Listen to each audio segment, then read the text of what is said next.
Hello, everybody. Welcome to another episode of the Comic Source Podcast. I'm your host, Jace. This is another Spawn daily episode, and today we're going to be talking about issue number 83. We saw at the end of issue number 82 this little bit of a cliffhanger, sort of, with Billy Kincaid teasing the fact that he was going to go and quote unquote play with another antagonist from the series that we haven't seen in a while, Jason Wynn. Jason Wynn being the commanding officer of Al Simmons when he was on Earth, when he was an undercover operative, black ops operator, assassin, whatever term you want to use. Jason Wynn is a bad guy, right? And if Billy Kincaid is unlocking sort of the deepest, darkest desires or random thoughts that people have, and those people are doing despicable things, you can only imagine what kind of chaos and mayhem and murder and violence is going to be unleashed if Kincaid gets a hold of Jason Wynn. So just a quick reminder what we're doing here in case you're unaware.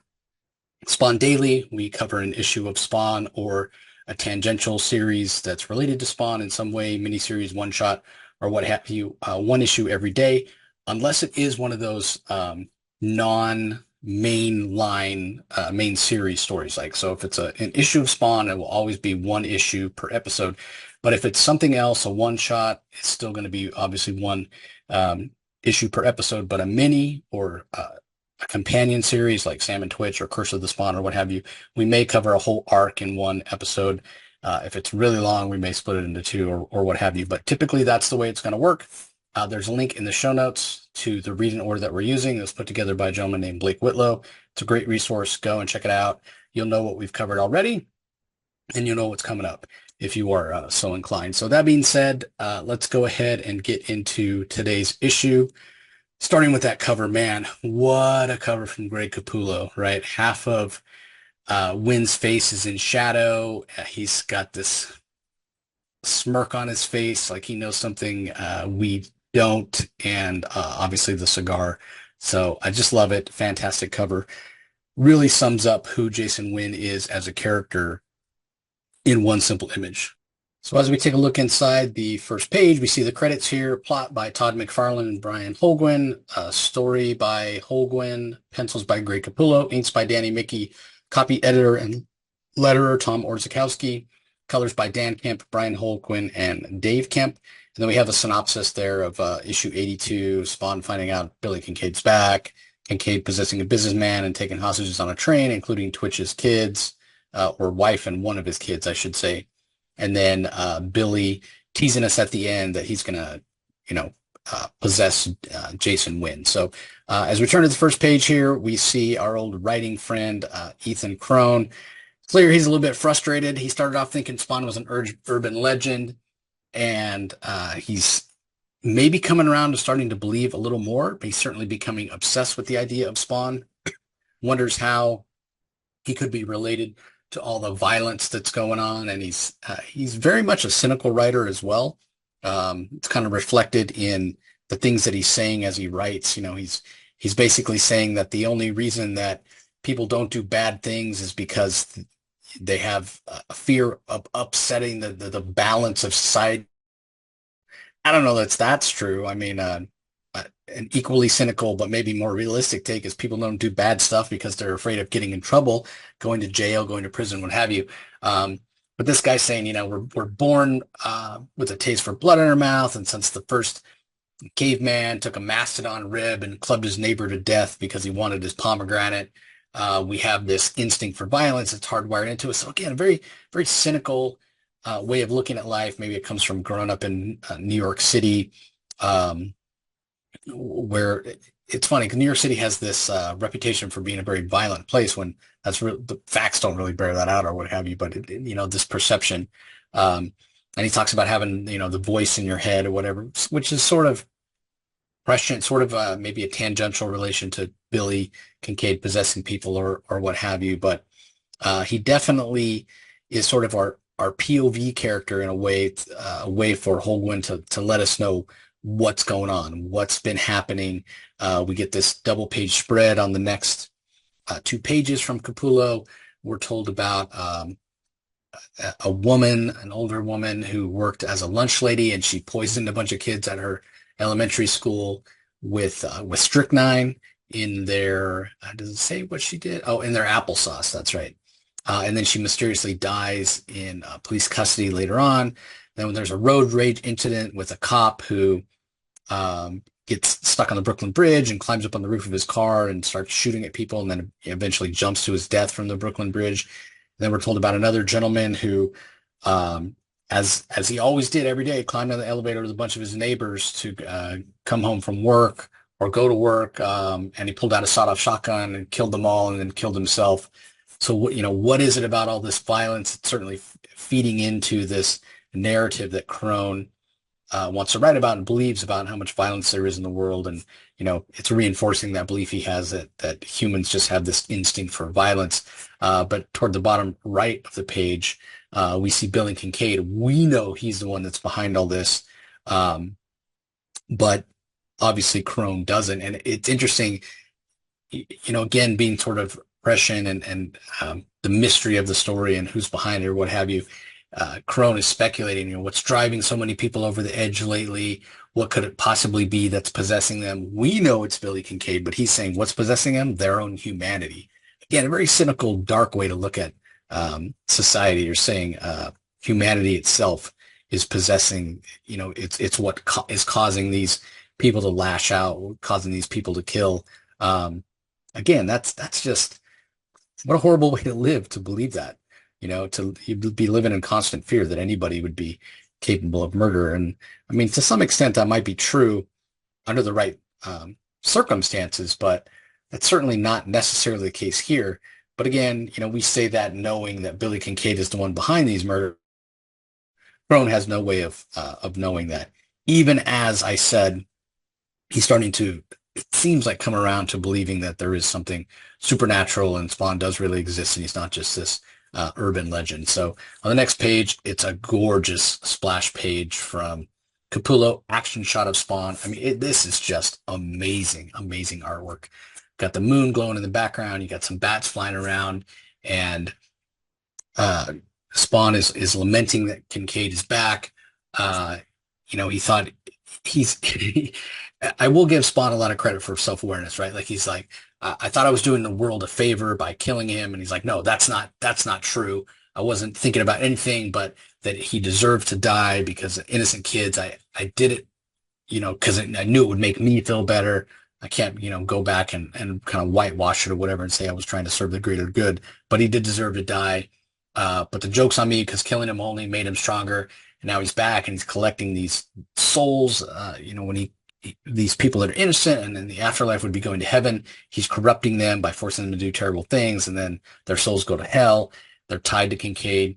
It just makes him more and more powerful, and he's after everybody that wronged him in his life. So that would include Spawn, that would include Billy, or not Billy Kincaid, but Sam and Twitch, and all the people that they care about. So that's why Twitch's family's in danger. That's why Wanda and Terry and Cyan are in danger. So yeah, pretty rough time for Spawn. He's really feeling guilty, and obviously is filled with regret for killing Billy Kincaid. Not that he doesn't think that Kincaid deserved it, but just because of the situation he finds himself in.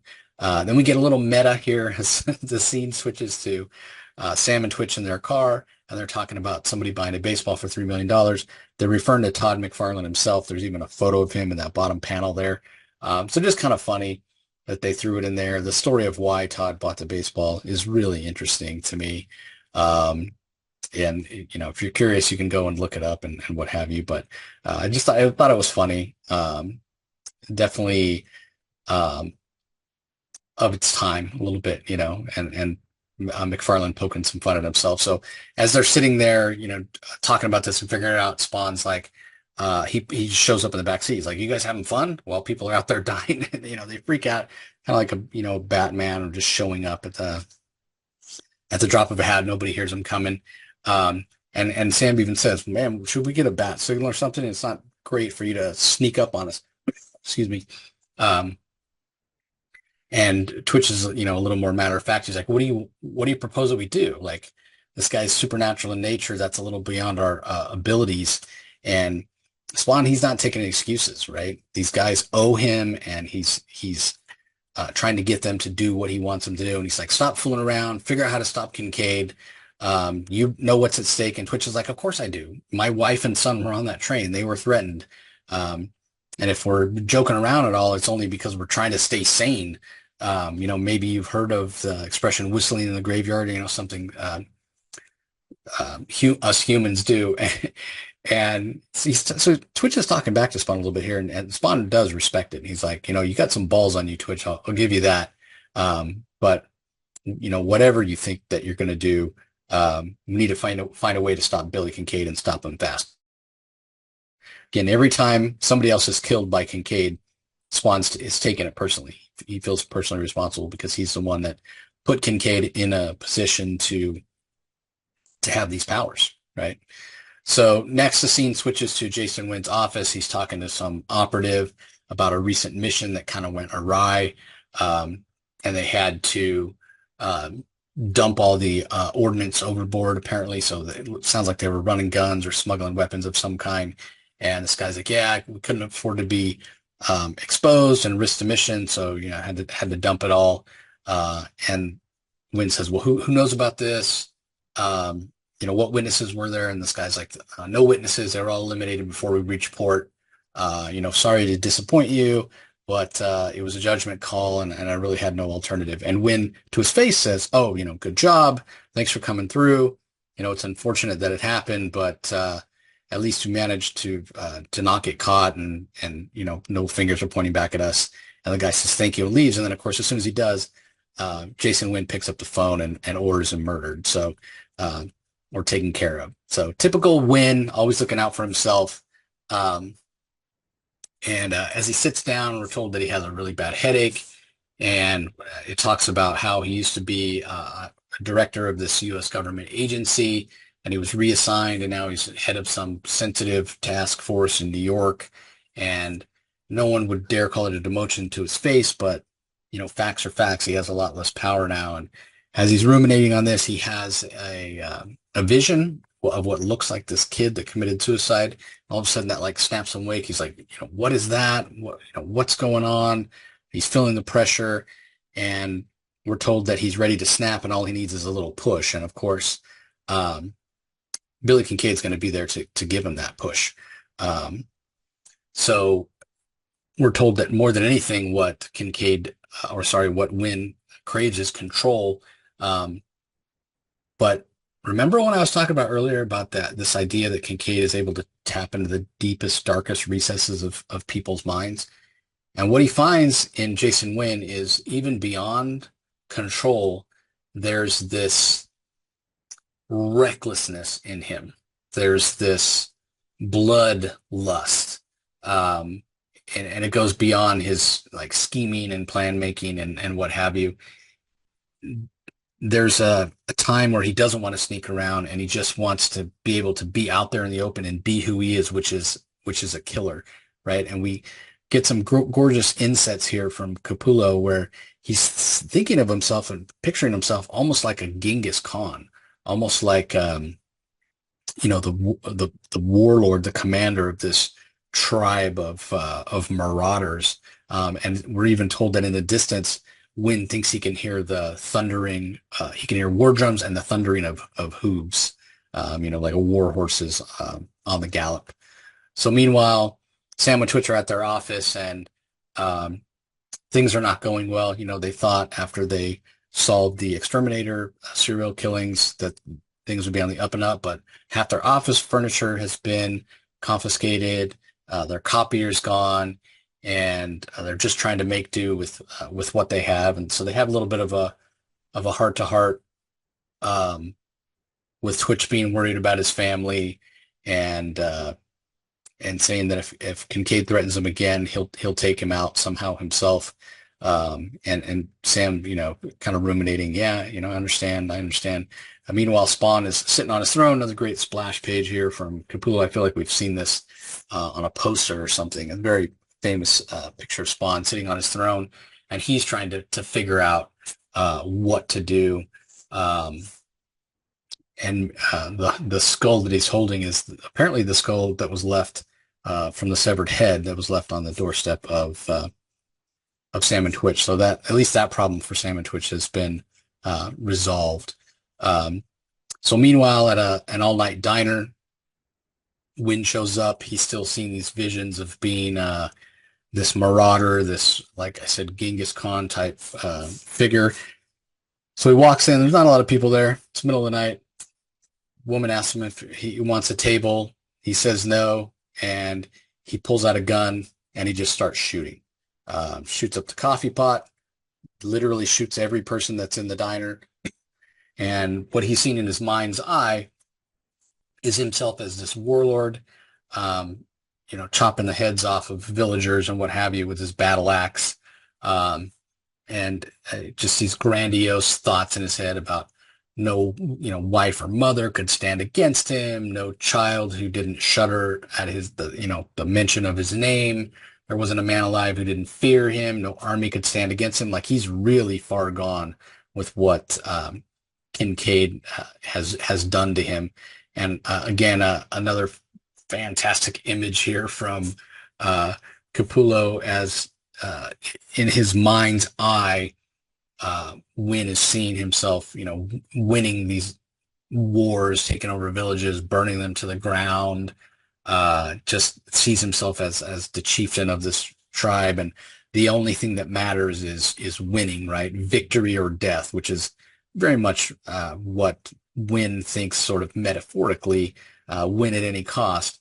But in his mind's eye, he's seeing that as almost literally, right? Win at any cost, victory or death or what have you. So he leaves the diner, he sets it on fire, and walks away as it explodes. A very cinematic looking scene there on the final page, with the force of the blast kind of blowing his hair forward.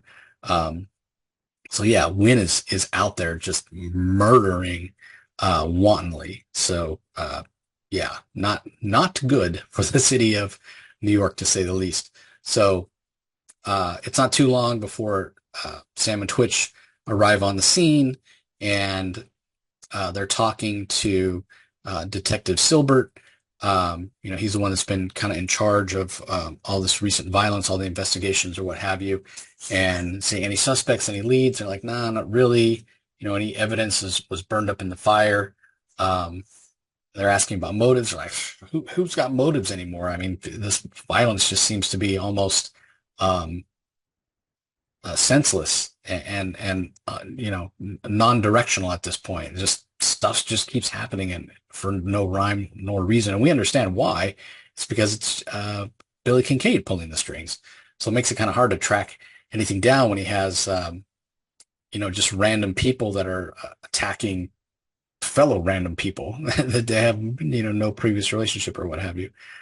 So we see that Spawn is looking on in the background as well, as Sam and Twitch are trying to figure out what's going on. So a little while later, Wynn wakes up in an alley. He's got the heart of one of his victims that he cut out before he left. It's sitting on his chest, and he's like, what the F? How did I get here? What's going on? So he drops that down the sewer. He's covered in blood. He has no idea how he got there or what's going on. And so he grabs his cell phone and he calls he calls his team for an extraction. And as he's on the phone, he gets assaulted. He gets mugged by a couple guys. They steal his phone and what have you, and kind of knock him over the head. So you might think it's sort of deserved, but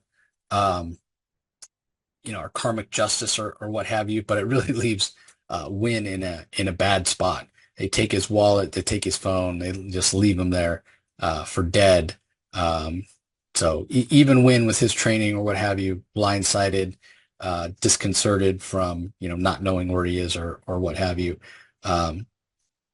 So in the meantime, Spawn is trying to figure out how he can stop Jason or how he can stop Billy Kincaid, like to the point that he doesn't know where to turn for help, to the point that he goes to the dead zone, right outside the dead zone, and kneels there and says, what do you want? I'll do whatever you want. I just need this to stop. why is this happening? Whatever you want, just help me stop Kincaid. So yeah, you can really tell that Spawn is sort of at the end of his rope here. Like he doesn't know what to do. Like he is just beside himself. He feels helpless. He feels vulnerable. Um, and he doesn't care. He's tired of all the loss and the suffering and the torture. Um, and he's like, this just feels like it's all a big game, and I don't know what you want from me. I don't know why heaven would allow all this evil. I don't know why hell wants this evil to occur. Um, and he's feeling guilty. He's feeling powerless. He's feeling frustrated. And he just doesn't know where to turn. And while he's sort of extorting this, or extolling these thoughts and begging heaven for help, begging for anybody to listen to him, Cog shows up and says, Spawn, we need to talk, in a very sort of ominous way. Meanwhile, as the sun rises the next morning, we see that Wynn is peed on by a dog and passed out in the street from these two guys mugging him. He looks very much homeless. People are walking by him and, assuming he's homeless, saying, disgraceful, clean yourself up, blah, blah, blah. And who shows up to help out Jason Wynn? Who would you think? It's Bobby, right? Bobby, the homeless guy with the heart of gold, Spawn's former friend, saying, hey, man, are you okay? You look like you don't feel so good. You look like maybe you could use a drink. By the way, my name's Bobby. So at this point, I'm wondering, all right, are we going to have Jason Wynn as a member of Rat City? What happens when Spawn shows up? Like, how is that all going to go down? What have you? So, yeah, really a setup for a future issue. So, on the next page, we do get the talking heads that we're so used to seeing. They're talking about the grisly murders at the diner, with more than a dozen people dead. So, I mean, this is the biggest act of violence yet that Kincaid has managed to have happen. But interesting, he didn't kill Jason Wynn. Perhaps he realizes there's a lot more damage that Wynn can do in the future. So we'll have to see what exactly that means. The second guy's talking a little bit about the Phantom Menace coming out, which is interesting that McFarlane would bother to make a comment on that. And then the last guy's talking about Jason Wynn and how he's disappeared, which isn't the biggest surprise based on his past, based on the fact that he was head of the U.S. security group and what have you. But talking about why he lost his job and hinting that it may have come down as a presidential order to remove him as director of security group and give him that demotion that we were talking about earlier. So just adding a little context to Wynn's current plight, if you will. So that's how the issue comes to an end. A lot of setup, but a lot of action as well. Like I said, Wynn has perpetrated the biggest act of violence, the most dead, the most murders that we've seen Billy Kincaid able to sort of, quote unquote, force somebody to do. But here's the thing, like Jason Wynn in his mind, would love to have been that warrior, that Genghis Khan-like figure, murdering and pillaging at will, basically. And he, in his mind's eye and in his imagination, that's sort of what he was doing, but in modern day and with a pistol and, killing all these people and what have you. So although he wakes up disoriented, it's not out of any sense of guilt or that he's done something wrong or what have you. It's all about a sense of like control and self-preservation. And he can't be in control if he doesn't know what he did the night before or how he got there. This is just not situations that he's used to finding himself in. But I guarantee you, had he woke up with the memory, the fact that he had killed all these people, his thought wouldn't have been regret for killing them or feeling bad. The only worry he would have had is, oh, who might have seen me? How can I get caught? How can I not get caught? And again, everything inward, everything about him. He's maybe, the most selfish character we've seen in the pages of Spawn up to this point. So doesn't have very many redeeming qualities, does Jason Wynn. In fact, I don't know that I could name a single one as I sit here and think about it. So pretty interesting. Again, fantastic art from Greg Capullo. There's some really iconic images here. Wynn picturing himself as that sort of conquering barbarian. Um, Spawn on the throne, holding the skull. And then, of course, Spawn, the action scene where he's kind of jumping through the air with the moon and the bats and the starry sky behind him. Just all fantastic images from Greg Capullo and really setting the mood. So there's been a ton of action and the story's been moving forward at a relatively quick pace lately. But I will say that the story does ebb and flow a little bit, and this is one of the little bit of a down issue. I mean, like I said, there is some action with what Wynn does certainly, but he's fighting against helpless people, basically people that aren't necessarily going to be fighting back. But that's okay. You need these issues when you have a big bombastic issue like we had last issue with Billy Kincaid. Then you kind of back off, tease Wynn, allow his plight to really take center stage to sort of build up to a big happening next issue, which we'll see. So I think that's going to do it for this episode, everybody. Again, I want to thank everybody for joining as always, and remind you that if you're listening to the audio only version of this, I really appreciate it if you head over to YouTube, do a search for the Comic Source and subscribe.